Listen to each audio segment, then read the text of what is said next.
আসসালামু আলাইকুম। আমি এম কে জামান, জ্ঞান বিকাশ পাবলিকেশন কর্তৃক প্রকাশিত ইজি প্লাস হ্যান্ডনোটের পক্ষ থেকে আপনাদের স্বাগতম। আজকের টিউটোরিয়ালের বিষয় ইন্টিগ্রেটেড অ্যাকাউন্টিং সিস্টেম সমন্বিত হিসাব ব্যবস্থা দ্বিতীয় পর্ব। শিক্ষার্থীগণ, প্রথম পর্বে আমরা এ অধ্যায়ের 30টি জাবেদা সম্পর্কে বিস্তারিত শিখেছি। আজকের ক্লাসে আমরা এ অধ্যায়ের 2টি ফরম্যাটের অঙ্ক সম্পর্কে বিস্তারিত শিখব। শিক্ষার্থীগণ, তাহলে প্রথমে আমরা ফরম্যাট অনুযায়ী অঙ্কগুলি বিস্তারিত জেনে আসি। শিক্ষার্থীগণ, 1 নম্বর ফরম্যাটের প্রবলেম 1 অঙ্কটি বলা হয়েছে the following balance are taken from integrated ledger on 31 March 2014। শিক্ষার্থীগণ, ব্যালেন্সগুলো দেওয়া হয়েছে স্টোর লেজার কন্ট্রোল 36,000 টাকা, ওয়ার্কিং প্রসেস 34,000 টাকা, ফিনিশ গুডস 26,000 টাকা, ক্যাশ অ্যাট ব্যাংক 20,000 টাকা, ক্রেডিটর্স অ্যাকাউন্ট অর্থাৎ পাওনাদার অ্যাকাউন্ট পেবেল 16,000 টাকা, ফিক্সড অ্যাসেট 1,10,000 টাকা, debtors share capitals depreciation provision অর্থাৎ অ্যাকুমুলেটেড ডিপ্রিসিয়েশন 10,000 টাকা, profit and loss retained earning যেটি বলা হয় এটি 64,000 টাকা ব্যালেন্স দেওয়া হয়েছে। শিক্ষার্থীগণ, টোটাল ব্যালেন্স 2,50,000 টাকা। শিক্ষার্থীগণ, এখানে আমাদের ব্যালেন্স দেওয়া হয়েছে মোট 10টি। তাহলে এই 10টি ব্যালেন্সের 10টি খতিয়ান করতে হবে এবং ট্রানজ্যাকশন হতে যে কয়টি এক্সট্রা বৃদ্ধি পায় সেগুলি আমাদের সব মিলায়ে 20 থেকে 22টি হয়তো খতিয়ান হতে পারে। শিক্ষার্থীগণ, তাহলে আমরা প্রশ্ন ট্রানজ্যাকশন অনুযায়ী ভালোভাবে আগে শিখে আসি। Transaction for the year ended 31 March 2014 were নিচে দেওয়া হলো direct wages and indirect wages দুইটি একত্রিত হবে 1,74,000 এবং 10 1,84,000 টাকা। জাবেদা হবে wages control debit bank credit 1,84,000 এবং 1,84,000। শিক্ষার্থীগণ, তাহলে আমরা প্রথমে ওয়েজেস কন্ট্রোলের ডেবিট পাশে 1,84,000 টাকা বসাবো এবং ব্যাংকের ক্রেডিট পাশে 1,84,000 টাকা বসাবো। তাহলে শিক্ষার্থীগণ, আমরা খতিয়ানে দেখে আসি। ব্যাংকের ক্রেডিট সাইটে ওয়েজেস কন্ট্রোল নামে 1,84,000 এবং ওয়েজেস কন্ট্রোলের ডেবিট পাশে ব্যাংক নামে 1,84,000 বসানো হয়েছে। শিক্ষার্থীগণ, ওয়েজেস কন্ট্রোলের টাকাটি দুইটি ভাগে ভাগ হয়েছে, একটি হলো ডাইরেক্ট আর একটি হলো ইনডাইরেক্ট। ডাইরেক্টটি সরাসরি ওয়ার্কিং প্রসেসে পাঠাতে হয়, তাহলে working process debit wages control credit. ইনডাইরেক্টটি প্রোডাকশন ওভারহেড অর্থাৎ ফ্যাক্টরি ওভারহেড পাঠাতে হয়, factory overhead debit wages control credit. শিক্ষার্থীগণ, তাহলে 1,74,000 এটি আমাদের ওয়ার্কিং প্রসেসের ডেবিট পাশে পাঠাতে হবে।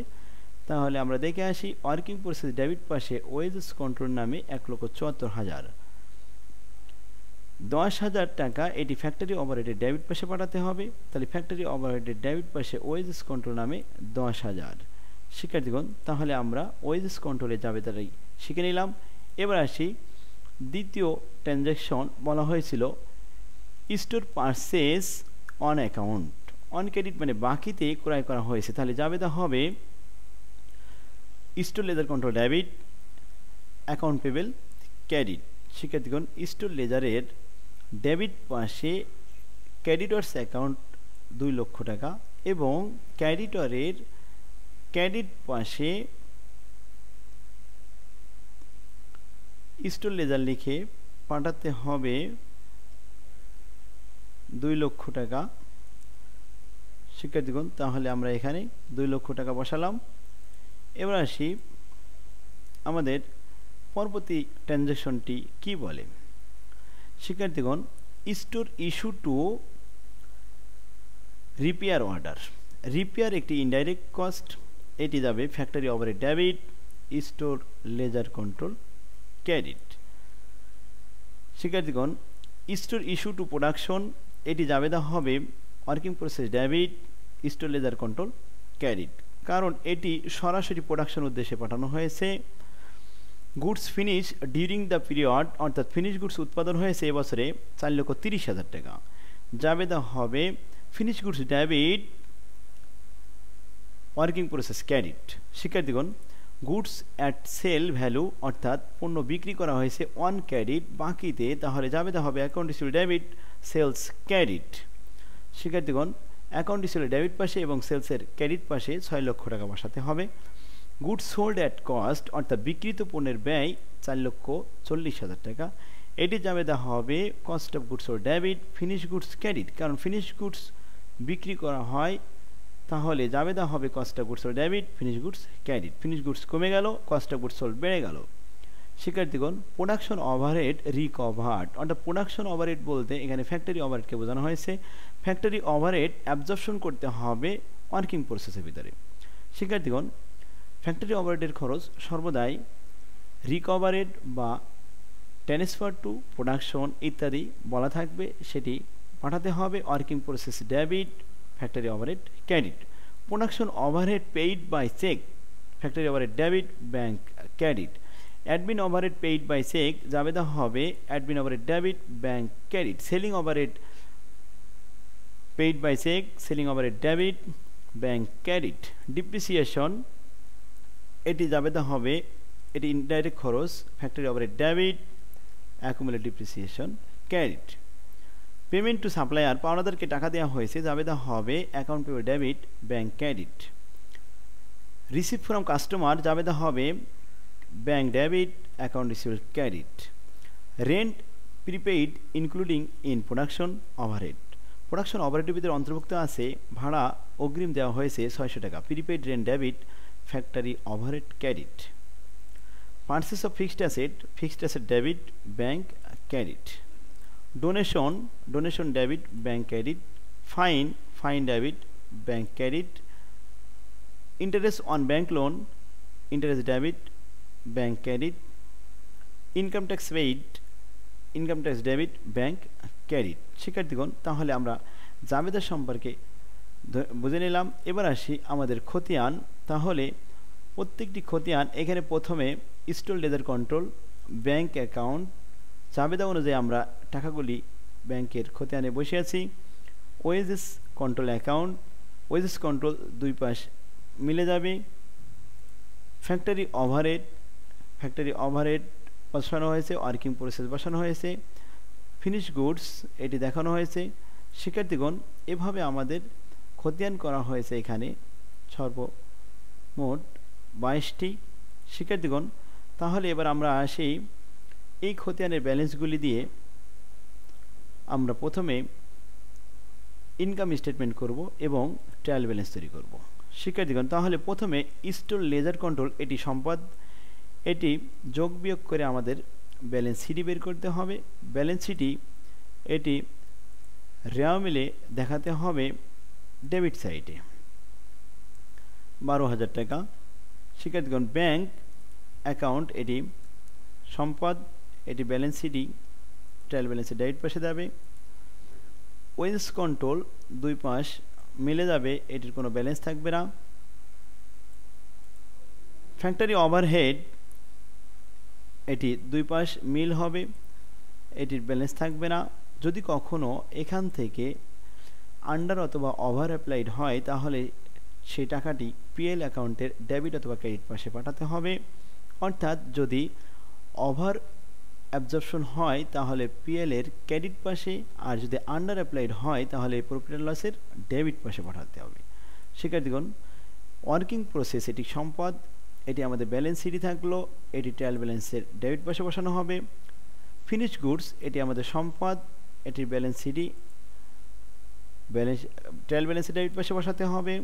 অ্যাডমিন ওভারহেড এটি কস্ট অফ গুডস সোল্ডে পাঠাতে হবে 24,000 টাকা, যোগ করে এ পাশে আমরা পাঠিয়ে দিলাম কস্ট অফ গুডস সোল্ড। তাহলে cost of goods sold debit এবং অ্যাডমিন ওভারহেড ক্রেডিট, কারণ নামিক হিসাব এটি খরচ, তাহলে পিএল অ্যাকাউন্টে দেখাতে হবে। সেলিং অ্যান্ড ডিস্ট্রিবিউশন এটি যোগ করে আমাদের কস্ট অফ গুডস সেলে পাঠিয়ে দেওয়া হয়েছে। শিক্ষার্থীগণ, কস্ট অফ গুডস সোলের টাকা পিএল এ পাঠানো হয়, অর্থাৎ এখানে কস্ট অফ গুডস সোলের টাকা হয়েছে আমাদের সর্বমোট 4,92,000 টাকা। 4,92,000 টাকা পাঠাতে হবে পিএল এ ডেবিট পাশে। শিক্ষার্থীগণ, সেলস অ্যাকাউন্ট এটি আই, অর্থাৎ এটি আমাদের পিএল এর ক্রেডিট পাশে বসাতে হবে।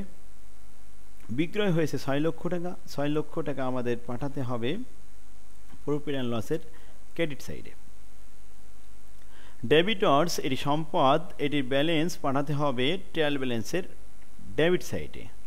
ক্রেডিটর্স এটি দায়, এটির ব্যালেন্স শিটই পাঠাতে হবে ট্রায়াল ব্যালেন্সের ক্রেডিট সাইডে। ফিক্সড অ্যাসেট এটি সম্পদ, এটি 1,14,000 পাঠাতে হবে ট্রায়াল ব্যালেন্সের ডেবিট সাইডে। প্রভিশন ডিপ্রিসিয়েশন একটি দায়, দায় পাঠাতে হবে ট্রায়াল ব্যালেন্সের ক্রেডিট সাইডে। প্রিপেইড রেন্ট এটি আমাদের সম্পদ, এটি পাঠাতে হবে ট্রায়াল ব্যালেন্সের ডেবিট সাইডে। ডোনেশন এটি খরচ, এটি পাঠাতে হবে পিএল অ্যাকাউন্টের ডেবিট সাইডে। ইনকাম ট্যাক্স এটি আমাদের খরচ, এটি পাঠাতে হবে পিএল অ্যাকাউন্টের ডেবিট সাইডে। প্রফিট অ্যান্ড লসের ডেবিট সাইডের অংশ হতে ক্রেডিট সাইডের অংশ যদি বেশি হয় তাহলে এখানে প্রফিট হবে। তাহলে শিক্ষার্থীগণ এখানে আমাদের দেখতে পাচ্ছি ক্রেডিট সাইডে বেশি হয়েছে, ক্রেডিট সাইড থেকে আমরা ডেবিট সাইডগুলো মাইনাস করে দেখলাম প্রফিট হয়েছে 64,800 টাকা। তাহলে এইটা আমাদের পাঠাতে হবে পিএল ট্রায়াল ব্যালেন্সের ক্রেডিট সাইডে। শেয়ার ক্যাপিটাল এটি দায়, এটি পাঠাতে হবে ট্রায়াল ব্যালেন্সের ক্রেডিট সাইডে। শিক্ষার্থীগণ তাহলে আমরা এবার ট্রায়াল ব্যালেন্সটি দেখে আসি। প্রথমে শেয়ার ক্যাপিটাল ক্রেডিট সাইডে। প্রফিট অ্যান্ড লস বিগত বছরে ব্যালেন্স শিটে দেওয়া ছিল 64,000 টাকা, চলতি বছরের প্রফিট হয়েছে 64,800, দুটি যোগ করে হয়েছে 1,28,800 টাকা। শিক্ষার্থীগণ প্রিপেইড রেন্ট এটি সম্পদ, তাই ডেবিট সাইডে দেওয়া হয়েছে। প্রভিশন ফর ডিপ্রিসিয়েশন একটি দায়, এটি ক্রেডিট সাইডে দেওয়া হয়েছে। ফিক্সড অ্যাসেট একটি অ্যাসেট, এটি আমাদের ডেবিট সাইডে দেওয়া হয়েছে। ক্রেডিটর্স কন্ট্রোল অ্যাকাউন্ট এটি আমাদের দায়। ডেবিটর্স অর দ্য অ্যাকাউন্ট রিসিভেবল এটি সম্পদ, ডেবিট সাইডে দেওয়া হয়েছে। ফিনিশড গুডস এটি ডেবিট সাইডে দেওয়া হয়েছে। ওয়ার্কিং প্রসেস এটি সম্পদ, ডেবিট সাইডে দেওয়া হয়েছে। ব্যাংক অ্যাকাউন্ট এটি আমাদের সম্পদ, ডেবিট সাইডে দেওয়া হয়েছে। স্টোর কন্ট্রোল অ্যাকাউন্ট এটি আমাদের সম্পদ, এটি আমাদের ডেবিট সাইডে দেওয়া হয়েছে। শিক্ষার্থীগণ তাহলে আমরা ডেবিট এবং ক্রেডিট যোগ করে দেখলাম দুই পাশে মিল হয়েছে, অর্থাৎ আমাদের অঙ্কটি সঠিক হয়েছে। শিক্ষার্থীগণ আমরা 1 নম্বর ফরম্যাটের অঙ্ক আজকে ভালোভাবে শিখে নিলাম। এর পরবর্তী পর্বে আমরা 2 নম্বর ফরম্যাটের অঙ্কটি ভালোভাবে শিখে নেব।